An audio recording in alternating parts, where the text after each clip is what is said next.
पिछले कुछ billions years में अर्थ पर लगातार एस्टेरॉइड्स बरसते रहे, दूसरे ग्रहों से टकराव हुआ और यह कई बार बर्फ से ढक गई। यहाँ तक कि पागलपन भरे लाइफ फॉर्म्स ने भी इस पर शासन किया। कभी कभी यह सोचना ही आश्चर्य है कि हमारा नीला होम वर्ल्ड अब तक जीवित कैसे रहा। लेकिन अगर हम अपनी पृथ्वी के इतिहास का एक तेज तर्रार सफर करना चाहते हैं तो हमें शुरुआत से शुरू करना होगा।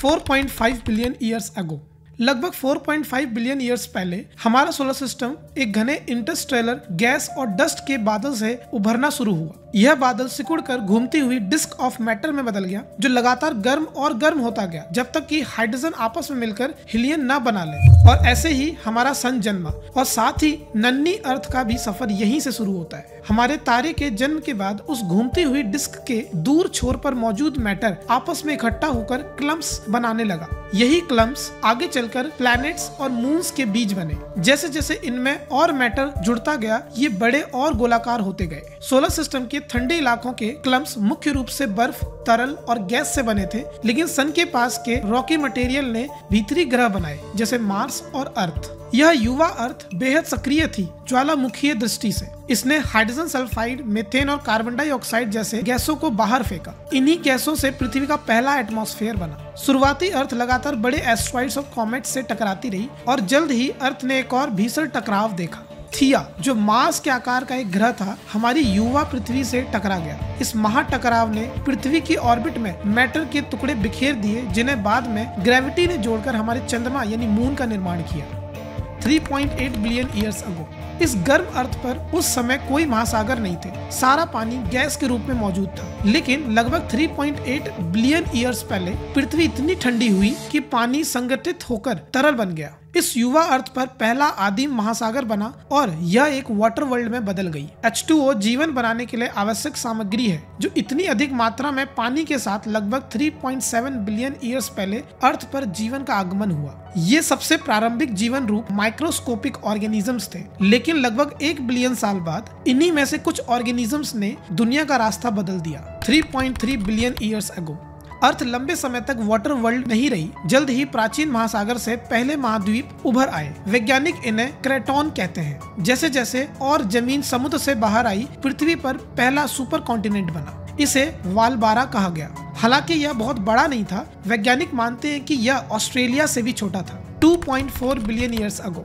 लगभग 2.4 बिलियन ईयर्स पहले साइनोबैक्टीरिया विकसित हुए और ये पृथ्वी के पहले फोटोसिंथेसाइजर्स बने। आखिरकार हमारे पास ऐसे ऑक्सीजन प्रोड्यूसर्स थे जिन्होंने पृथ्वी के एटमॉस्फेयर को और अधिक अनुकूल बना दिया। लेकिन इस नई ऑक्सीजन ने कार्बन डाइऑक्साइड का स्तर घटा दिया और अर्थ बेहद ठंडी हो गई। युवा अर्थ ने अपनी पहली आइस एज का अनुभव किया 1.1 ईयर्स अगो। जब पृथ्वी का एटमॉस्फेयर बदल रहा था, महाद्वीप भी लगातार हिल रहे थे। वे टूटकर फिर से जुड़ते गए और अगला सुपर कॉन्टिनेंट बना रोडिनिया। रोडिनिया वास्तव में एक सच्चा सुपर कॉन्टिनेंट था। यह संभवतः अब तक का सबसे बड़ा सुपर कॉन्टिनेंट रहा होगा। अब जीवन और अधिक जटिल बनने लगा, लेकिन फिर कुछ हुआ। रोडिनिया टूट गया और एक नया सुपर कॉन्टिनेंट बना पनोटिया। फिर लगभग 540 से 485 मिलियन ईयर्स पहले नए जीवन का विस्फोट हुआ। इसे कैरेबियन एक्सप्लोजन कहा जाता है। इस अवधि में विकसित हुए जीवों के पास कठोर शरीर के हिस्से थे, जैसे सेल्स एंड स्पाइन्स। सबसे प्रसिद्ध थे एलियन जैसे दिखने वाले ट्राइलोबाइट्स। लगभग 440 मिलियन ईयर्स पहले जलवायु अचानक बदली और महासागर का तापमान नाटकीय रूप से बदल गया। अर्थ ने पहली बार मास एक्सटिंक्शन इवेंट देखी। यह था ऑरोडोविशियन सिलोरियन एक्सटिंक्शन और पृथ्वी पर फैली अधिकांश जीवन प्रजातियां विलुप्त हो गई। इन्हीं जीवन रूपों ने आज की पृथ्वी के इकोसिस्टम्स की नींव रखी। लगभग 420 से 350 मिलियन ईयर्स पहले पेड़ पृथ्वी पर उभरे और पहले जानवर जमीन पर आए।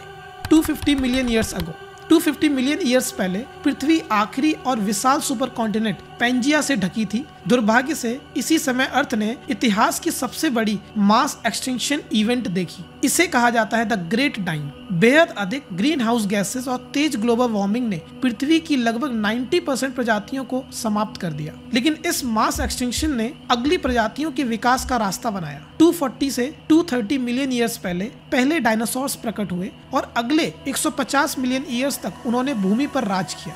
आप उस समय होते तो आपने देखा होता विशालकाय डायनासोर्स, जो अब तक के सबसे बड़े स्थलीय जानवर थे, या फिर आप भाग रहे होते पृथ्वी के सबसे बड़े एपेक्स प्रेडेटर टीरेक्स से। इसी दौरान पेंजिया टूटने लगी और आज के महाद्वीप बने। 66 million years ago. 66 million years पहले एक विशाल एस्ट्रॉइड पृथ्वी से टकराया, ठीक वहीं जहां आज मेक्सिको है। इस टक्कर ने वातावरण में इतना मलबा फेंका कि सन की रोशनी रुक गई। इससे भीषण जलवायु परिवर्तन हुआ और डायनासोर्स का अंत हो गया। इसके बाद मैमल्स ज्यादा आम हो गए। 6 मिलियन ईयर्स अगो, लगभग 6 मिलियन ईयर्स पहले सबसे पहले ज्ञात मानव इस पृथ्वी पर चलने लगे। इस प्रजाति को कहा गया साहेलियनथ्रोपस। हालांकि ये संभवतः अभी भी 4 पैरों पर चलते थे। लगभग 4 मिलियन ईयर्स पहले प्रारंभिक मानव सीधे खड़े होकर चलने लगे और लगभग 1 मिलियन वर्ष बाद उन्होंने पहले औजार बनाए जिनसे वे चीजें तोड़ते थे। लगभग 8 लाख वर्ष पहले इन मानवों ने फायर को नियंत्रित करना सीख लिया। अब वे भोजन पका सकते थे और गर्मी प्राप्त कर सकते थे। उनका माइंड लगातार विकसित होता गया और पहले से कहीं अधिक तेजी से। इन मानवों ने एक दूसरे और अपने परिवेश से नए तरीकों से जुड़ना सीखा। फिर लगभग 40,000 से 15,000 वर्ष पहले होमो सैपियंस को छोड़कर बाकी सभी मानव प्रजातियां विलुप्त हो गई। 10,000 वर्ष पहले पृथ्वी ने पहले किसानों को देखा। ये पहले खानाबदोश मानव भटकना छोड़कर स्थायी रूप से बस गए। लगभग 250 वर्ष पहले इंडस्ट्रियल रिवॉल्यूशन हुई। हमने बड़े तकनीकी, सामाजिक, आर्थिक और सांस्कृतिक परिवर्तन देखे। ग्रामीण कृषि आधारित समाज औद्योगिक और शहरी समाजों में बदल गए। हमारी मानव जनसंख्या लगातार बढ़ती रही। 1804 तक हम 1 बिलियन तक पहुंचे और 1927 तक हम 2 बिलियन हो गए।